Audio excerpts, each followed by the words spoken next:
pretty in pink. Melania Trump talks drug policy and be best over lunch in Red Room with Colombian First Lady Maria Juliana Ruiz Sandoval.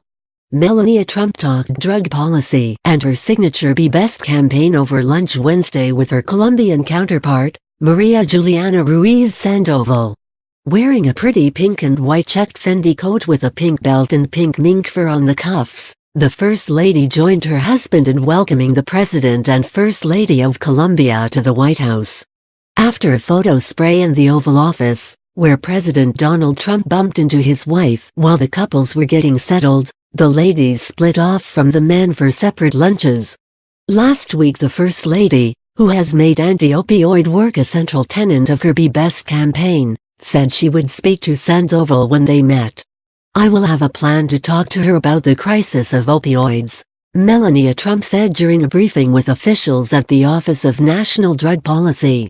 The two First Ladies discussed the opioid crisis, particularly its impact globally on children and young mothers, according to the East Wing. Melania Trump also discussed the drug addiction problems among the young she is working to combat as part of her Be Best initiative. "Last week I met with experts at the Office of National Drug Control Policy to learn more about the harmful effects of substance abuse and the steps we are taking to address this problem," the First Lady said in a statement. "We must continue raising awareness so parents and communities can understand fully the harm that opioids are having on our children." My conversation with the First Lady of Colombia today further encouraged a global mission to fighting the addiction crisis and issues facing children domestically and all around the world. Colombia sees large quantities of heroin produced and then trafficked to the United States. At a town hall meeting in Virginia in November, the First Lady talked about why she incorporated anti-drug work into her campaign.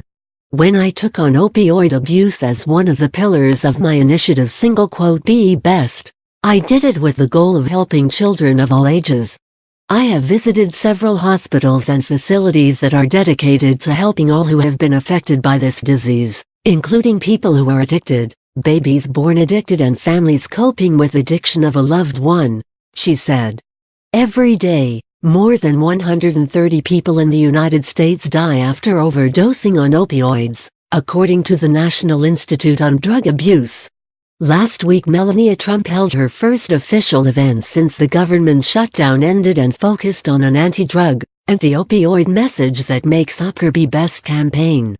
She began her Thursday morning rallying youth who work to keep drugs out of their communities and then received a briefing from government officials on the efforts being made to combat drug trafficking and programs to help counter addiction. The First Lady kept a low profile during the 35-day government shutdown that was the longest in history. She had half her office staff furloughed during the time the government was closed, including her advance teams and support staff that planned events. She joined the president on his visit to U.S. troops in Iraq on the day after Christmas, and she watched his State of the Union address from the First Lady's box on Tuesday night. She was active on social media during the shutdown and had a heavy schedule in December with holiday receptions at the White House, visits to troops in the Washington, D.C. area, a visit to the National Children's Hospital, and helping Marines with their toys.